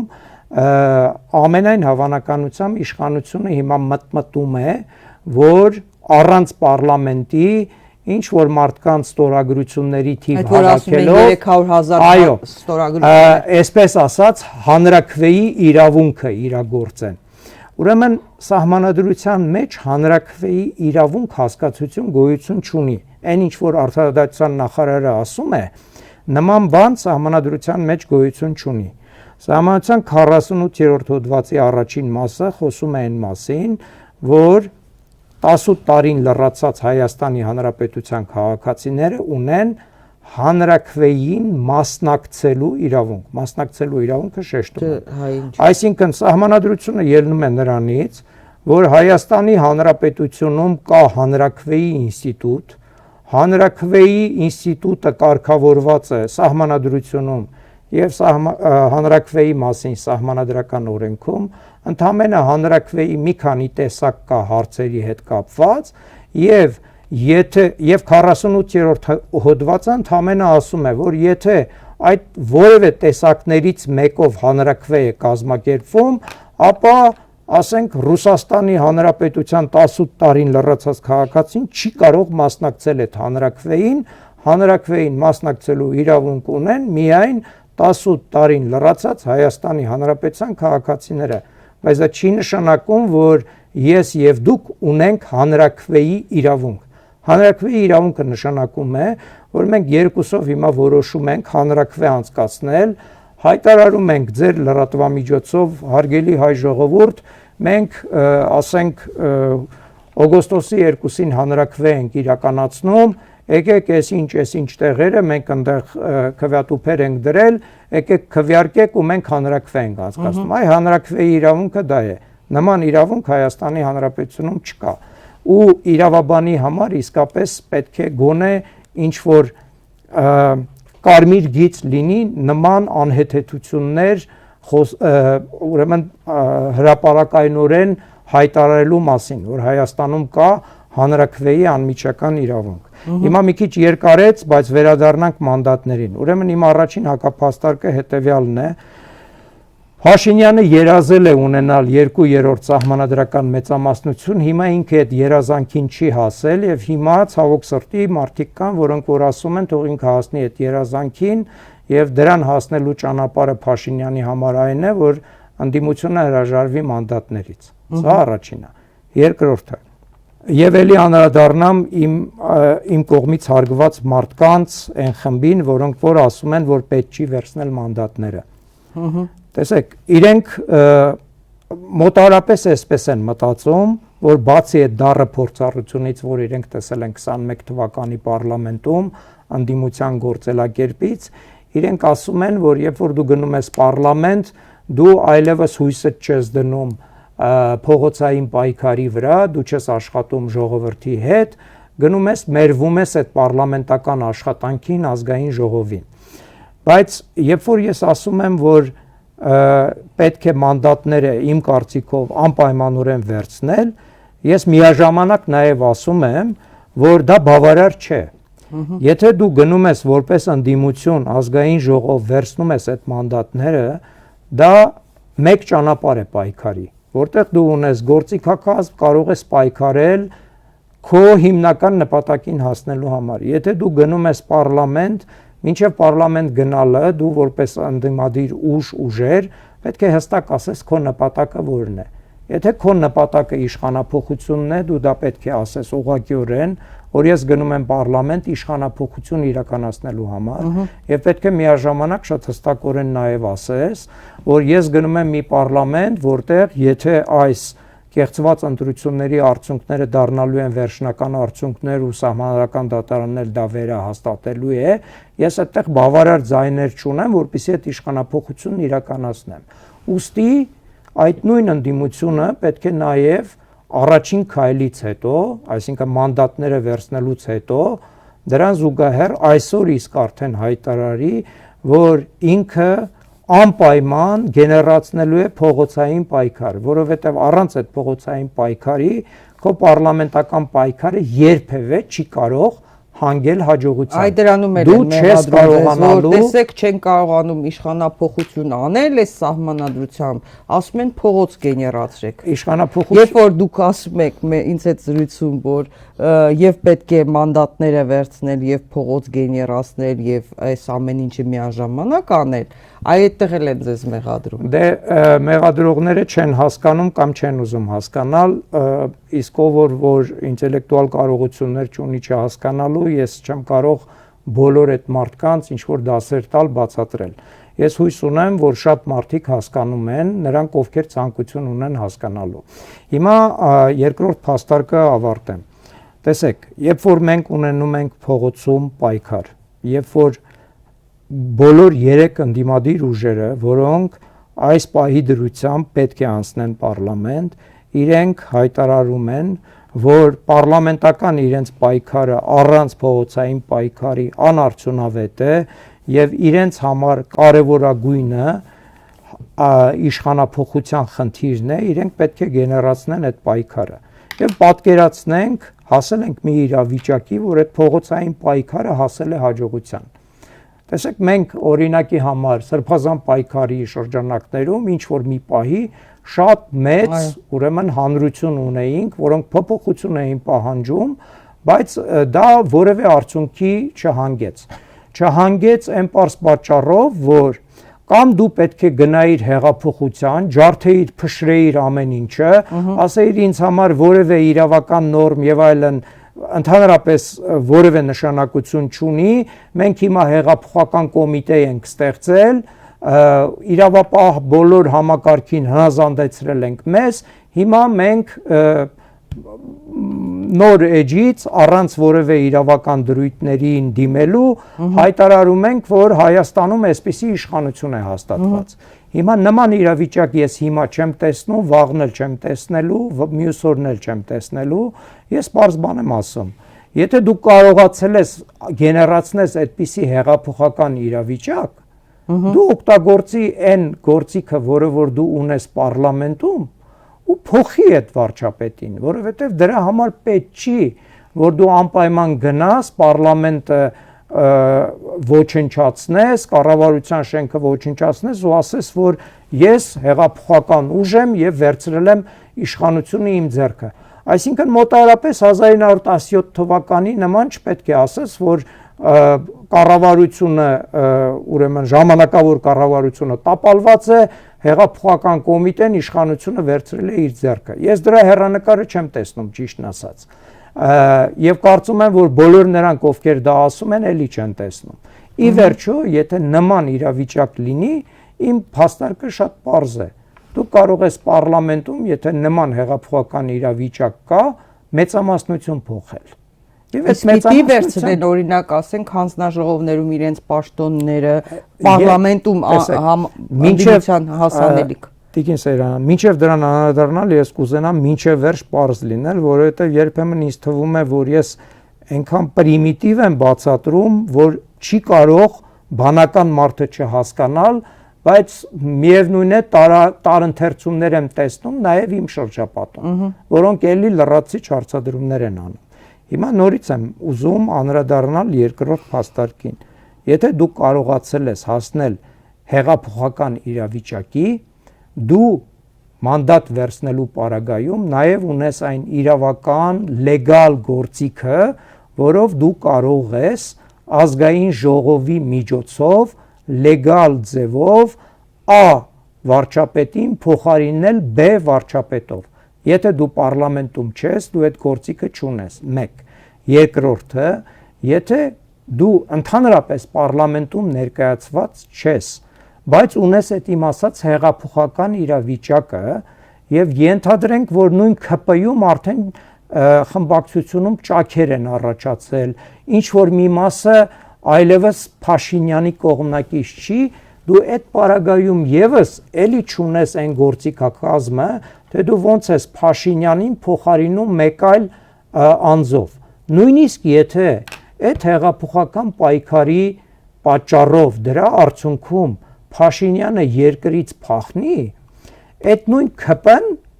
պետքա ինչ որ մեկին առաջադրի որպես վարչապետի տեխնացու։ Միայն ԿՊ-ն է իրավունք ունենալու վարչապետի տեխնացու առաջադրելը, որովհետև մեր սահմանադրությունը շատ պարզ ասում է, որ եթե վարչապետը հրաժարական է տալիս կամ թափուր է մնում վարչապետի պաշտոնը, միայն ազգային ժողովի խմբակցությունները իրավունք ունեն նոր վարչապետի տեխնացու առաջադրել։ Հիմա ես ասում եմ, որ եթե դուք կարողանում եք հասնել այդպիսի հեղափոխական իրավիճակի, ինչի չունենաք այդ գործիքակազմը, որպեսզի այդ համապատասխան պահին կարողանաք ոչ թե հեղափոխություն անել Լենինի իմաստով 1917 թվականի, այլ լեգալ ճանապարհով A վարչապետին փոխարինել B վարչապետով։ Ինչու դա չանել։ Դրա պատասխանը ես մինչև հիմա չեմ ստացել։ Հետևաբար այս երկու արգումենտները, նախ որ Փաշինյանը 2/3 չունի եւ իր հիմնական ուրեմն պարտավորությունը, որը ինքը ստանձնել է Ադրբեջանի հանդեպ, չի կարողանում դրա համար Ալիևը դեռ չի շնորհավորել։ Եվ իրենք շատ դժգոհ են եւ իրենց համար նույնիսկ միջազգային մամուլում է արդեն դրա մասին խոսվում, որ Փաշինյանը չհասավ իր նպատակին, որովհետեւ հա, բայց նաեւ իրենք խղճվում են, որ Փաշինյանը ամեն դեպքում շատ ձայն հավաքեց, դա էլ կա, եւ նաեւ օրինակ 3 ադրբեջանական եւ Telegram ալիքները եւ կայքերը վայնասուն էին բարձրացրել, երբ որ տեսան կենտրոնական ընտրական հանձնաժողովի մոտ Բարգավաճ Հայաստան կուսակցության համակիրների հավաքը, բողոքի ակցիան, հավաքը, որ հրավիրվեց, դրա կապակցությամբ էին խառնված ադրբեջանցիները, տեսնեիք ոնց էին ընդդիմությանը քննադատում։ Ես հիմա ուզում եմ հետեւյալը ասել, որ ամեն ինչը դեռ նոր է սկսվում։ Նման խայտառակ ընտրություններ մենք չենք ունեցել։ Ինչ նկատի ունեք, որ ասում եք ամեն ինչը նոր է սկսվում։ Այսինքն փողոցային պայքարը, մնացածը, մանավանդ մեր սահմանադրությամբ ժողովուրդը ապստամբելու հնարավորություն ունի, իրավունք ունի։ Այո։ Ահա, հիմա մանդատները վերցնելու, չվերցնելու հարցը, այս ամենը դեռ առջևում է։ Նման տիպի ընտրություններ Հայաստանը չի ունեցել, երբ որ իրեն դեմոկրատական հռչակած ու դեմոկրատիայով աշխարհում իրեն ներկայացնող ուժը հանկարծ գնացել է այնպիսի մի ընտրությունների, որտեղ ամեն ինչն է խախտվել եւ Փաշինյանը այլևս չունի այն մանդատը, որին ինքը հավակնում էր 18 թվականից սկսած եւ իր ասած այն հիմնական խոսույթը, որ մենք երբևէ ընտրություններ չենք կեղծելու, մենք եկել ենք կեղծարարներին փոխարինել ենք, որպիսի ազատ արդար ընտրություններ անցկացնենք, այդ խոսույթը արդեն դարձել է պատմություն, փաստացի դարձել է պատմություն։ Մենք ունենք ոչ լեգիտիմ ընտրություններ եւ ունենալու ենք ոչ լեգիտիմ պարլամենտ։ Երբ որ եթե ընդդիմությունը, այսպես ասենք, ընդդիմությունը վերցնի այդ մանդատները, ինքը չպետք է խորշի այն բանից, որ ամեն օր հիշեցնի, որ մենք գործ ունենք ոչ լեգիտիմ падգամավորների հետ, գործ ունենք ոչ լեգիտիմ կառավարության հետ, մենք լեգիտիմ ենք, որովհետև մենք ստացել ենք մեզ տրված ձայները։ Դուք ձեր ձայները ստացել եք կեղծիքների միջոցով։ Չպետք է լինի դասական պարլամենտական պայքար։ Հիմա այն հարցը, որը որ դուք տվեցիք, վերցնել մշտական հանձնաժողովների պաշտոնները, միգուցե ազգային ժողովի նախագահի տեղակալի պաշտոնը եւ այլն, ես չեմ կարող հիմա պատասխանել։ Կախված է իրավիճակից, բայց ես կարծում եմ եւ իմ խորհուրդը ընդդիմությանը հետեւյալն է, որ դուք չպետք է գնաք ու մերվեք այդ պարլամենտական աշխատանքին, դուք միշտ պետք է հիշեք ինչի համար եք այդտեղ։ Ձեր միակ խնդիրը իշխանափոխություն իրականացնելն է։ Այն ինչը որ նպաստում է իշխանափոխության իրականացնելուն, իրավական առումով, քարոզչական առումով, գաղափարախոսական առումով, դուք դրան պետք է միայն ուշադրություն դարձնեք։ Մնացած այն ամենը ինչը որ ազգային ժողովի լիազորությունների շրջանակի մեջ է մտնում, սկզբունքորեն ձեզ դա չպետք է վերաբերի։ Դուք պետք է փողոցային պայքարն ու պարլամենտում ձեր պայքարը սինխրոնիզացնեք, որպեսզի կարողանաք հասնել այնպիսի իրավիճակի, որ ժողովուրդը ըստ էության ոտքի կանգնի եւ պահանջի այս իշխանությունների հեռացումը։ Պարոն- Մենակ այդ պարագայում է Պարոն հնարավոր, Պողոսյան, որ եթե մանդատները մենք հասնենք վերցնում են, չի հաջողության։ ստացվում, որ լեգիտիմացնում են այս Ոչ, իշխանությանը։ դա էլ սխալ պատճառահետևանքային կապի պնդում է, որովհետև Պարլամենտը ինքը մի մարմին է, որը համասեր չէ, այսինքն հոմոգեն չի։ Հիմա ոնց բացատրեմ, համասեր հոմոգոն է հասկանում են, չէ՞ մարդիկ։ Այսինքն ինքը բաղկացած է մեծամասնությունից ու փոքրամասնությունից։ Հիմա եթե մեր կողմնակիցները ասում են, քանի որ դուք գնում եք պարլամենտ, մանդատներ եք վերցնում, դուք դրանով լեգիտիմացնում եք պարլամենտը, ես ասում եմ ոչ։ Մենք չենք լեգիտիմացնում ամբողջ պարլամենտը, մենք ընդհանրապես վերցնում ենք մեր մանդատները եւ դուք էլ մեզ ընտրած հարգելի ընտրողներ, մեզ այդ մանդատը տվել եք, մեզ ձայն եք տվել։ Դուք որևէ մեկս մենք չգիտեինք, թե այդ մանդատը, որը որ դուք մեզ տալիս եք, մեծամասնության մանդատ է լինելու, թե փոքրամասնության մանդատ է լինելու։ Այդ մանդատները ձեռք են բերվել օրինական ճանապարհով, ընդդիմության մանդատները ձեռք են բերվել օրինական ճանապարհով, եւ այդ օրինական ճանապարհով ձեռք բերված մանդատների շնորհիվ ազգային ժողովում գործող մեր ընդդիմադիր падգամավորները դա միշտ պետք է ասեն, ես դրա մասին էի խոսում, որ այս հակառակ կողմում կանգնած մարդիկ, այ դուք ձեր մանդատները ձեռք եք բերել կեղծիքների, շանտաժի, պատերազմի սպառնալիքի, բռնաճնշումների, կալանավորումների, հետապնդումների եւ այլնի միջոցով։ Հետևաբար Գողության, քվեագողության։ Այո, դրանք մինչև քվեարկության փուլներ, քվեարկության փուլում էլ բազմաթիվ փոփոխություններ են տեղ ունեցել։ Հետևաբար, երբ որ ընդդիմությունը գնում է ազգային ժողով, ինքը չի լեգիտիմացնում այդ ազգային ժողովը։ Ընդհակառակը ընդդիմությունն ասում է, որ այս ազգային ժողովը որպես ամբողջություն լեգիտիմ չի, որովհետև ամբողջ ընտրական process-ը լեգիտիմ չի եղել։ Բայց ես իմ մանդատները, որ ստացել եմ, ես ստացել եմ դրանք, իմ մանդատները կարող է պակասացրել եք, ես չգիտեմ ինչքանով եք պակասացրել, բայց առնվազն մի մասն առնվազն դուք ընդունել եք, որ ես այսքան ձեներ եմ ստացել, հետևաբար այսքան մանդատների եմ հավակնում։ Հետևաբար այս արգումենտը, որ եթե ընդդիմությունը գնում է մանդատները վերցնում է, լեգիտիմացնում է պարլամենտը, ինքը տրամաբանական փաստարկ չէ։ Պարոն Պողոսյան, այս հարցին էլ պատասխանենք, քանի որ հիմա էլ դուք պնդեցիք, հայտնի փաստ է, որ Սահմանադրական դատարանը ձևավորվել է գործող իշխանության քաղաքական միջամտությունների արդյունքում, հետևաբար կախյալ է 100%-ով եւ այլ որոշում չի սպասվելու, քան Նիկոլ Փաշինյանի կարգադրած կամ ցանկալի։ Դրանում ես որևէ կասկած չունենք։ Հետևաբար, երբ որ ասենք այս պայքարի առանցքային փուլը տեղափոխվում է Սահմանադրական դատարան, պարզ է, չէ՞, ինչ պատասխան է տրվելու։ Առանցքային փուլը չի փոխադրվում Սահմանադրական դատարան։ Ես վստահ եմ, որ ոչ ուժեղ Հայաստանը, ոչ Հայաստանը եւ ոչ Բարգավաճ Հայաստանը նման ուրեմն պատկերացում չունեն, որ Սահմանադրական դատարանը իրենց համար վճռական փուլ է։ Հետևաբար գիտեն պատասխանը։ Սա հերթական փուլ է եւ նորից եմ ասում, որ եթե դուք դնում եք իշխանափոխության իրականացման ուրեմն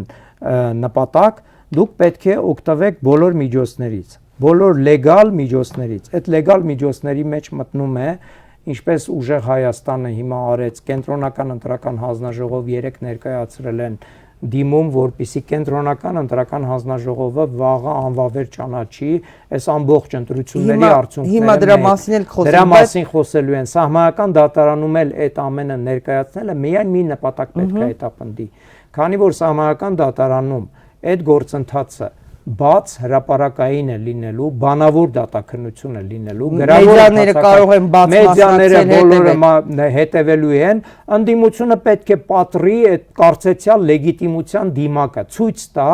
որ իրականում իշխանությունը չի ստացել այդքան ձայներ, ինչքան ձայներ էլ որ ինքը ստացել է այդ ամբողջի արդյունքում, որի մասին մենք խոսեցինք, սկսած բռնաճնշումներից վերջացրած ուղակի կեղծիքներով քվեարկության հետ կապված, որպեսզի հանրությանը ցույց տա իրական պատկերը։ Ի վերջո,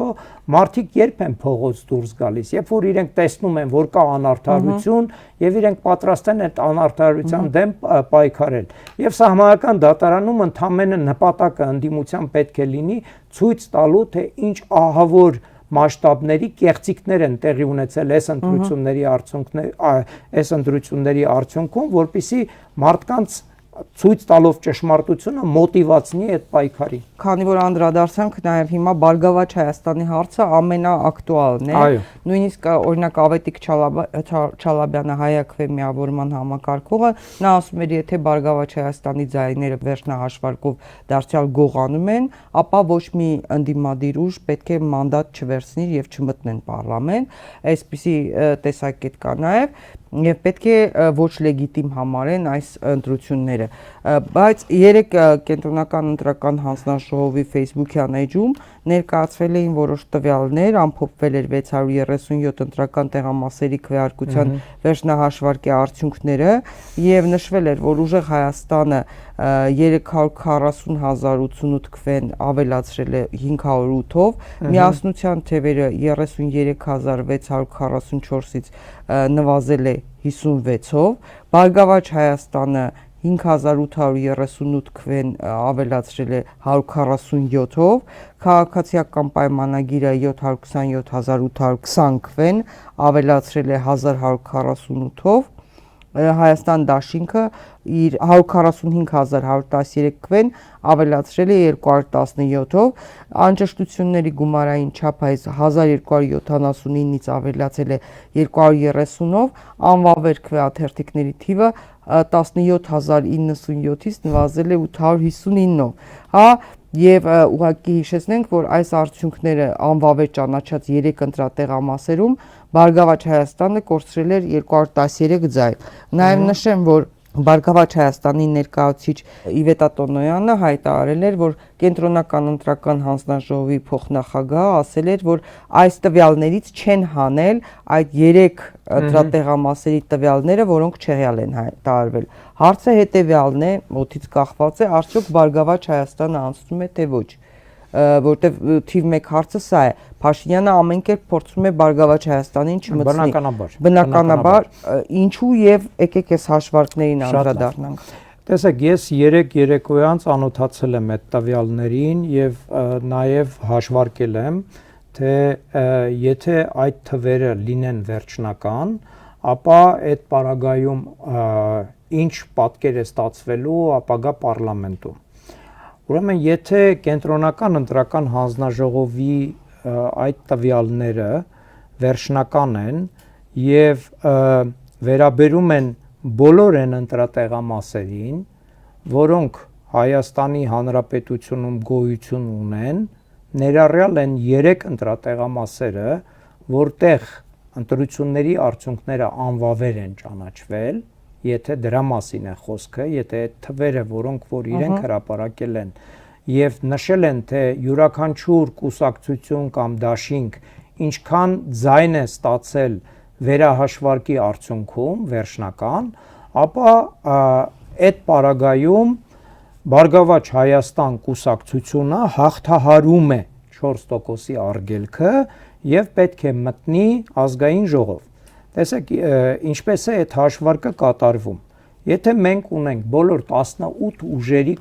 ուժերին կողմ քվեարկված ձայների թիվը, իսկ այդ կողմ քվեարկված ձայների թիվը 3 հրապարակվել է կենտրոնական ընտրական հանձնաժողովի կողմից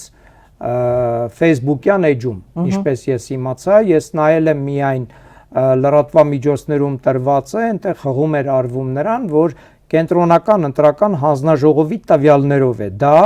այդ բոլոր թվերը, այսինքն ինչ-որ մի կուսակցություն կամ ինչ-որ մի փորձագետ չի նստել այդ թվերը հաշվել, դրանք կենտրոնական ընտրական հանձնաժողովի տրված թվերն են։ Հիմա որպեսզի որոշենք, թե որ կուսակցությունն է անցնում արգելապատնեշը, ընտրական օրենսգիրքը շատ հստակ ասում է, որ պետք է նախ հաշվել գումարային, թե յուրաքանչյուր կուսակցությանը կողմ տրված ձայների քանակը ինչքան է, հա, այդ բոլոր կողմ ստացած ձայները գումարել միմյանց, հետո այդ կողմ ստացած ձայներին գումարել նաև անճշտությունների քանակը։ Եվ ես երեք այդ վարժությունը կատարել եմ, եթե թվաբանական սխալ չեմ կատարել, կողմ ձայների թիվը դարձել է 1,460,233։ Այն ինչը որ կենտրոնական ընտրական հանձնաժողովը տվել էր որպես յուրաքանչյուրին տրված ձայներ, չէր տվել կողմ ձայների գումարային քանակը, երբ որ այդ կողմ ձայները գումարում ես,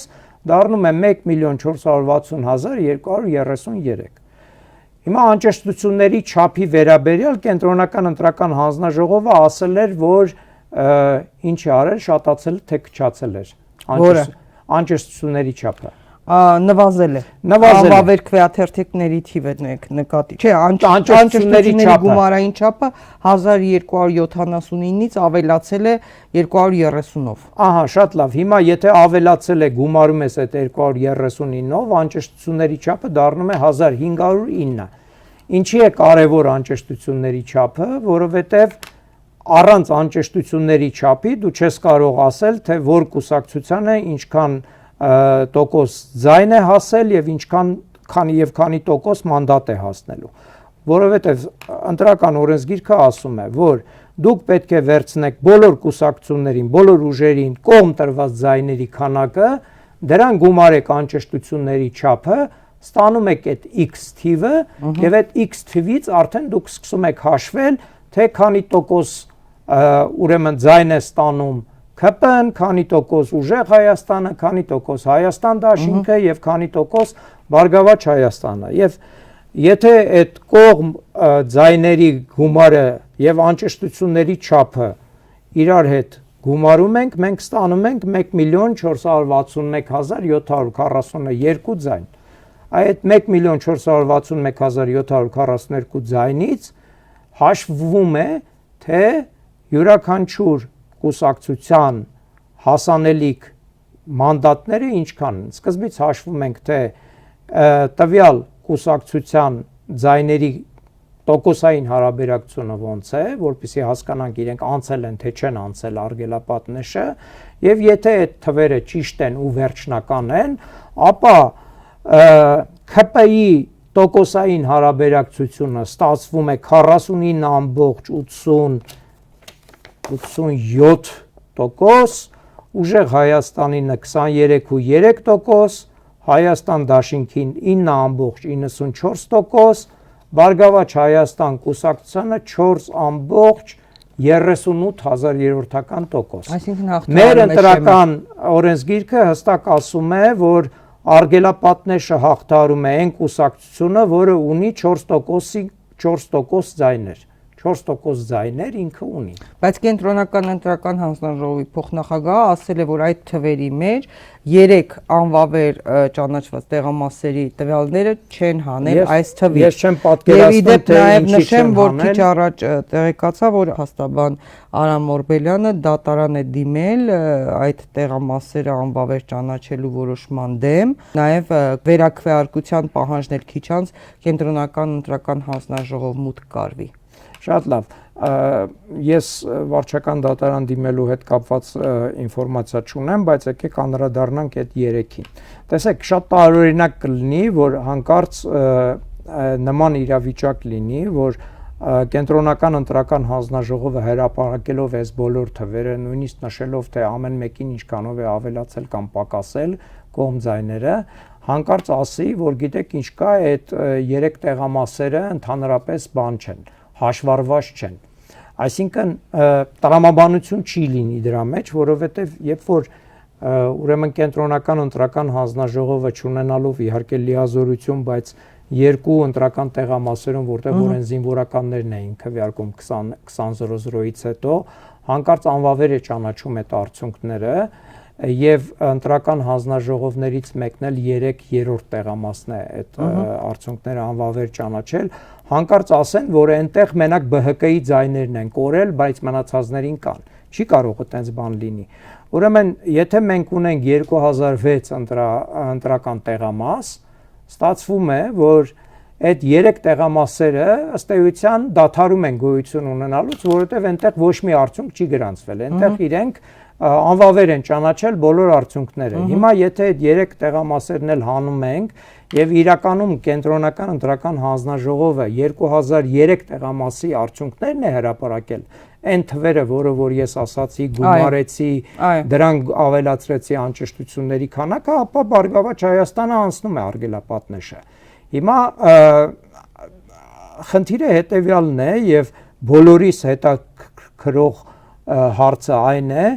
ինչ կպատահի, եթե հանկարծ վաղը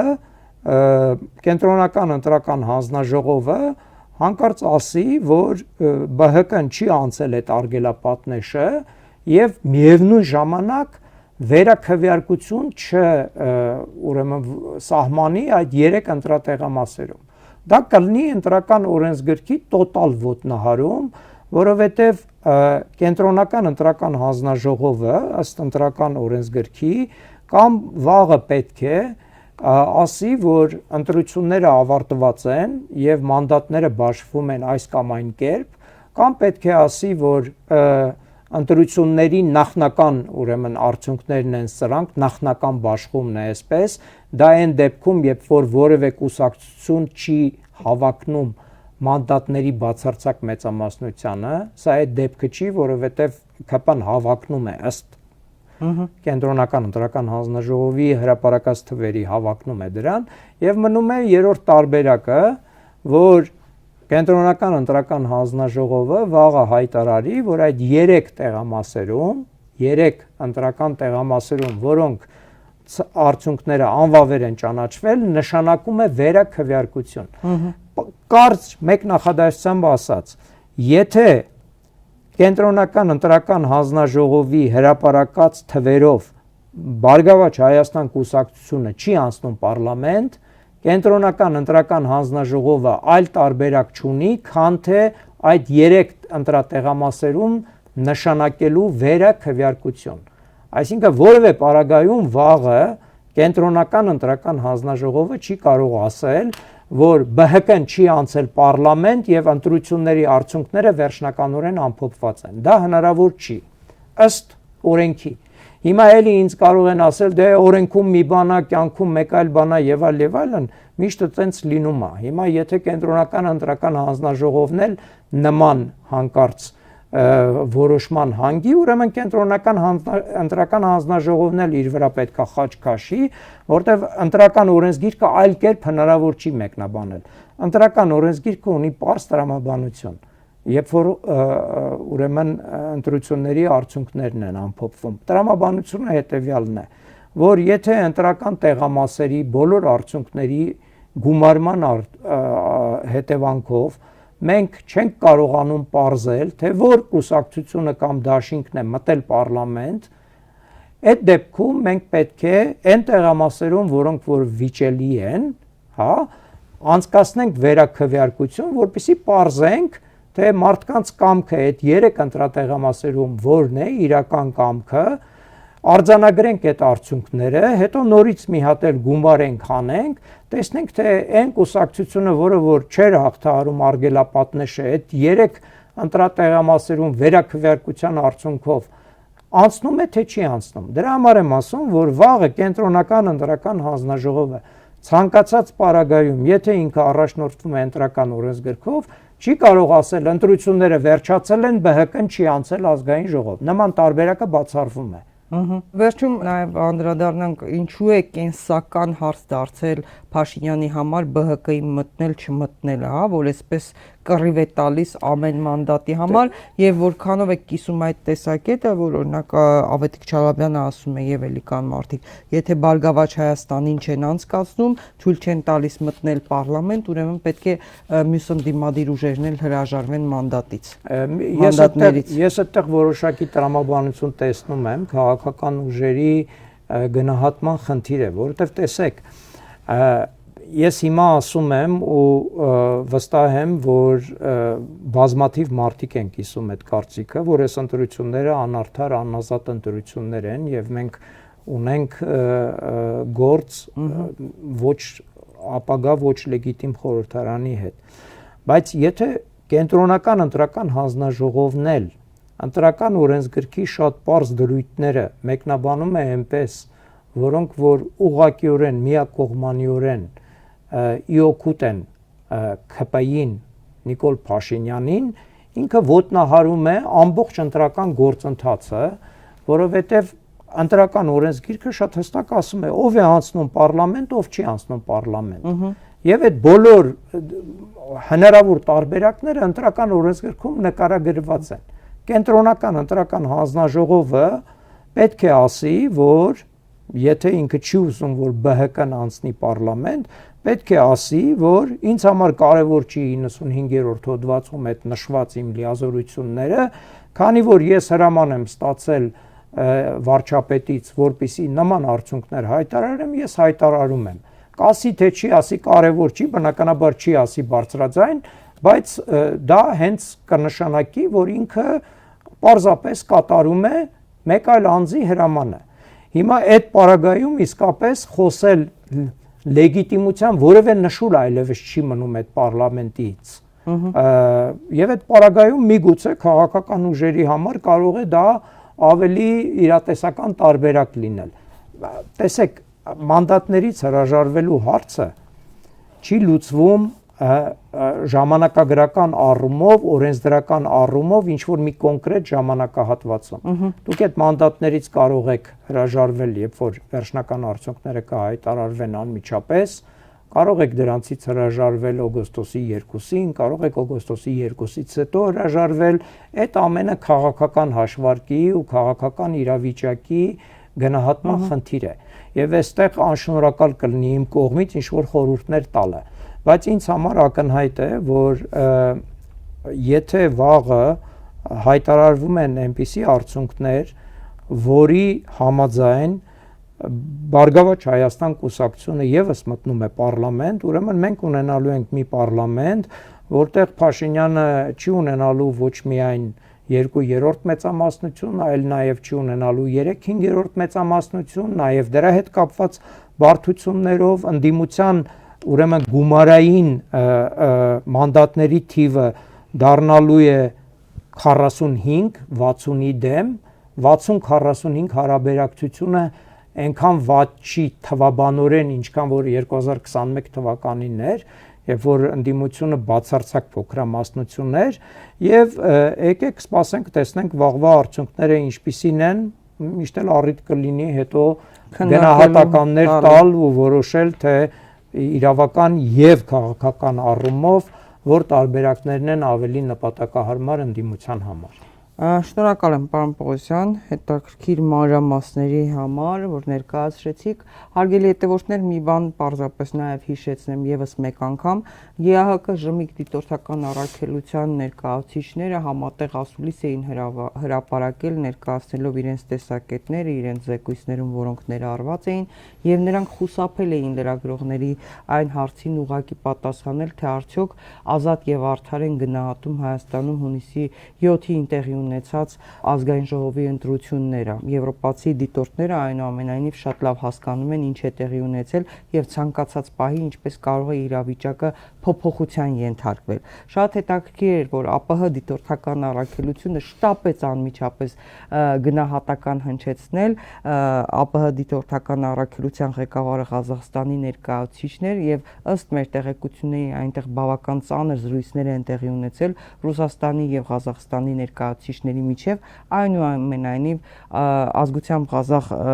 դիտորդական առաքելության ղեկավարը հայտարարեց, որ ոչ մի խնդիր չի տեսնում։ Սա բացատրեմ ինչով է պայմանավորվել։ Եթե հիշում եք, Նիկոլ Փաշինյանը մարտի 26-ին հայտարարել էր, որ Երևանը դեմ չէ Հայաստանի երկաթուղին ղազախական կոնցեսիոն կառավարման հանձնելու տարբերակին, եթե այդ հարցում համաձայնություն ձեռք բերվի Ռուսաստանի հետ։ Ռուսաստանից պատասխանել էին, որ այդ կապակցությամբ որևէ բանակցություն չեն վարում եւ չեն պատրաստվում վարել։ Այստեղ շատ կարեւոր շահերի բախում կա։ Ղազախստանը թուրքախոս պետությունների կազմակերպություն խորհրդության անդամ է, հիշում եք, որը այսպես ինտենսիվորեն առաջ է մղում Թուրքիայի ղեկավարությունը Էրդողանի գլխավորությամբ եւ նրանց համար չափազանց կարեւոր է դա, իսկ Ղազախստանը առանցքային երկիր է այդտեղ։ Ղազախստանին ուզում են ուրույն տեղ տալ նաեւ թրիփի գործունեության ընթացքում, այնպես որ պատահական չէր ԱՊՀ դիտորդական առաքելության այդ արձագանքը։ Սպասենք նոր զարգացումների, իմ զրուցակիցն էր քաղաքագետ, սահմանադրագետ Վարդան Պողոսյանը։